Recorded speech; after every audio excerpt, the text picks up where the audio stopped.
diggante moom Boy Niang xeex bi mu ci doon xeex ak xeex bi mu doon xeex ci diggante moom Siteu boo xool dafa am différence loolu nag di saay Modou Lo moo tax naa mun nga koo ëpp ci làmbu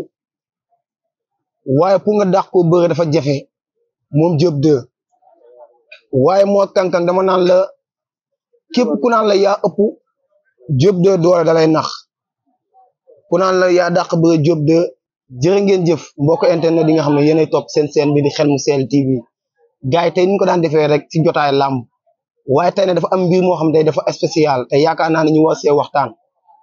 muy yaakaar naa ni combat yi nga xam ne tey moo nekk suñu kanam ak combat yi nga xam ne moom lañu weesu yaakaar naa ni le 22 décembre xam ngeen promoteur bi nga xam ne tey moo woote muy Fallou Ndiaye mu boole ñaar xale yoo xam ne révélation lañ ci wàllum làmb tey yaakaar naa ne ku ne Diop 2 bu jugee yëmbal jug benn baraak jug Malika jug waaye ku ci mel ne tamit moo kankang bu jugee Colobane jug Grand Dakar jug te yaakaar naa ne tey ñaar xale yooyu buñ leen boole ñu doon ay révélation yoo xam ne làmb dafa am si ñoom yaakaar kon tey yaakaar naa le 22 décembre ku fa ñëw di nga dund làmb joo xam tey làmb ju neex la waaye fi nga dippee nag kooku am solo muy drapeau Ngaaka Blindé te yaakaar naa ni Ngaaka Blindé gis ngeen li nga xam ne tamit moom la def ci rab waxuma tamit li nga xam ne tey moom la def ci rab rawatina li nga xam ne tamit moom la def fi nga xam ne tey mooy Sénégal te yaakaar naa ne mu doon bis boo xam ne tamit yàlla nañ ci yàlla yóbbu jàmm ak salaam muy le 22 décembre waaye mu doon bis boo xam ne nee naa bis bu am solo la ci wàllum làmb diggante Diop 2 ak ki nga xam ne tey mooy moo kankang nee naa gars yi bu yàggul dara gis ngeen suti yi nga xam ne génn na ci diggante ki nga xam ne tey mooy Diop 2 ak moo kankang mu jóg nag ay polémique yoo xam ne polémique yu bëri la ba mu génnee ñu ne ki nga xam ne tey mooy moo kankang moo ëpp Diop 2 doole waaye man sama gis-gis tey yaakaar naa ne doole nekkul dañ koy natt ci état de forme déedéet ndaxte yaakaar naa ni bu fekkee da nga xool ki nga xam ne tey mooy moo kankang ndaama la ki nga xam ne tey mooy Diop 2 doon njool te tey yaakaar naa ni ndaama ak njool su fekkee dañuy ànd di entraîner ndaamali pour musculam li muy duy njool mi pour mu duy ko problème lay doon ndax ndaama musculam dafa gàtt su fekkee dafa nekk ci musculation pour yaramam développé mooy gën a yomb njool mi nga xam ne dafa nekk ci musculation di liggéey bu fekkee njool mi nga xam ne dafa nekk ci musculation di liggéey lépp lu mu liggéey mun na doon force boo xam ne day nekk ci moom mais su fekkee ndaamale nag lu mu liggéey day doon loo xam ne muscle la boo xam ne de pour nit teg ci bëtam day yomb ma ñëw nag seen état de forme tey yaakaar naa ne Diop 2 moo kankang doon na ñaar mbër yoo xam ne ku leen topp xam ne ay xale lañ yoo xam ne ndaanaan lañ ci wàllum làmb ba ñëwee ci làmb yàggu ku ci mel ne Diop 2 yaakaar naa ne ku seetaan diggante mook Clémenceau nga seetaan diggante mook Farou Diar nga seetaan diggante mook ki nga xam ne tey mooy Siteu bu anti bëkk Demba Ndiaye nga seetaan diggante mook Siteu bu Ngor xam ni kooku ndaanaan la ci wàllum làmb waaye ma ñëw ci ki nga xam ne tey mooy moo kankang nga seetaan diggante mook ki nga xam ne tey mooy Henri nga seetaan diggante mook Lo Sodou nga seetaan ko diggante mook Dab Daan nga seetaan ko diggante mook Alioune Seye Junior xam ne kooku tey ndaanaan la ci wàllum làmb waaye day daje xale boo xam ne nee naa mun nga koo ëpp ci làmb waaye pour nga dàq koo bëre dafa jafe moom Diop 2 waaye moo kankang dama naan la képp ku naan la yaa ëpp Diop 2 doole dalay nax ku naan la yaa dàq bëre Diop 2 dalay nax tey sa diggante yaa ki nga xam ne tey mooy Diop 2 dafa am loo xam ne danga ko cee am Diop 2 am lu mu ci am tey su fekkee da ngaa bëgg a jël li ci Diop 2 am aaki moo ko Diop 2 mu la laa daan ba ñibbi te doo ko yëg ndax Diop 2 lu waaye waxadi xam ne ndaanaan la tey moo kankang sa digganteeg Diop 2 nan nga war a aborder sa diggante moog Diop 2 ndax boo xoolee Diop 2 moo la sud rallonge tey su ma la indi woon ne la kaay bëre ki nga xam ne tey mooy Diop 2 bu abi sifflé dama naan la seereel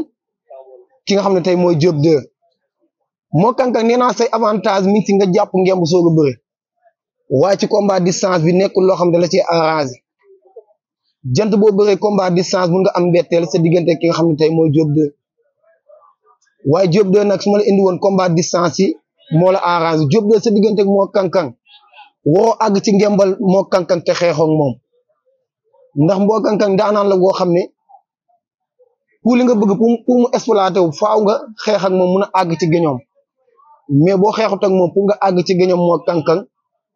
day xaw a jafe moo tax faaw nga xeex ak moom mais soo xeex ak moom woo fixé benn place di xeex ak moom sax boo xeex ak moom da ngay xeex ci déplacement latéral loolu tey yaakaar naa ne soo ko defee di nga am combat boo xam ne combat bu am solo lay doon waaye tey Diop 2 nag pour nga mun a am repère say combat da ngay dem jël sa diggante ak Siteu bu anti boo demee jëlee ji sa diggante ak Siteu bu anti ci premier site ba boo liiree ci premier site ba ni Siteu bu anti bëre yow noonu la ki nga xam ne tey moo kankang fu seenee bëre yow ci premier minute yi njëkk yi waaye moo kankang pour nga am licti tamit sa combat faaw nga dem bëre li nga xam ne tey moom nga bëre woon sa diggante moom Tapha Mbeur ndax sa diggante ak Tapha Mbeur ñëpp dañoo ñëw ne Tapha Mbeur moo am chance ci xeex bi ba nga ñëwee da ngaa seere Tapha Mbeur xeex ak moom ba la cay am ca mu doonoon combat boo xam ne combat bu neex la naan nag Fallou Ndiaye gis nañ tamit acte bi nga xam ne tey Fallou Ndiaye wax na ko ci combat bi nga xam ne moom lañ jëm le 22 décembre ci liggéey bu am solo bi nga xam ne presse bi fas nañ seen liggéey côté boobu nag tey ma ciy lancé message tey yaakaar naa ni presse bi tey mënoo am sa journée tey presse bi yaakaar naa ne sonn ci promotion bu ne presse bi def nga ñëw ba ci bis bi nga ni presse bi duñ dugg tey yaakaar naa ni loolu du yoon ndax tey nee naa tey presse bi dañ leen war a gën a jox seen gëdd ci réew mi ndax tey yaakaar naa ni tey bu làmb gën a jëm kanam presse bi def nañ ci kon naan muy promoteur bu mënti doon avant combat su fekkee ni presse def na ci liggéey bu am solo kon tey yaakaar naa ne bu ñëwee ba ci bis ba jot na ñu delloo ko njukkal ba mu mun a liggéey boo xam liggéey bu am solo lay doon ci li nga xam ne tey mooy bis ma ñëwaat ci point boo xam ne tey yaakaar naa ne point bu am solo te yaakaar naa ne le 24 novembre bi passé giseen ngeen combat bi nga xam ne moo doxoon ci diggante Siteu ak ki nga xam ne tey mooy Modou Xarañ Lo te yaakaar naa ne combat ba muy doog a door ñëpp dañ ne du combat ñi dem ba ci kanam ñu ne ah Siteu am na ci avantage ñi dem combat bi gën a jege si ñi ne Siteu mun na daan ki nga xam ne tey mooy Modou Lo foofu nag dama ciy lancé message en tant que chroniqueur nga xam ne tey ñooy wax ci làmb gis nga tey chroniqueur buy wax ci làmb yaakaar naa ni bu yëkkati kàddu ay kàddoom war na yëkkati ay kàddu yoo xam ne tey bu yëkkatee supporter war koo mere képp ku nekk ci axlu làmb war koo mere ndax tey yaakaar naa ne mënuma nangu Siteu jël combat ànd ak ay mbokkam di liggéey benn chroniqueur attana taxaw ne 35 combat ki nga xam ne tey mooy Siteu amu ci avantage su fekkee combine amul déjà promoteur bi nga xam ne yëkkati na xaalisam def ci ay sponsor wuy si ko tey boo taxawee ne bu fekkee combine amul Siteu amu ci benn avantage dama naan ñii est-ce que yàgg nañoo topp lii làmb ndax tey yaakaar naa ne làmb dafa doon loo xam ne wuyoo naa turam te buñ ne làmb yan saa da ngay làmb daj yan saa nga làmb doo daj te tey buñ ne làmb tey bu taxawee ñaar mbër kum ci muntu doon am nga ci avantage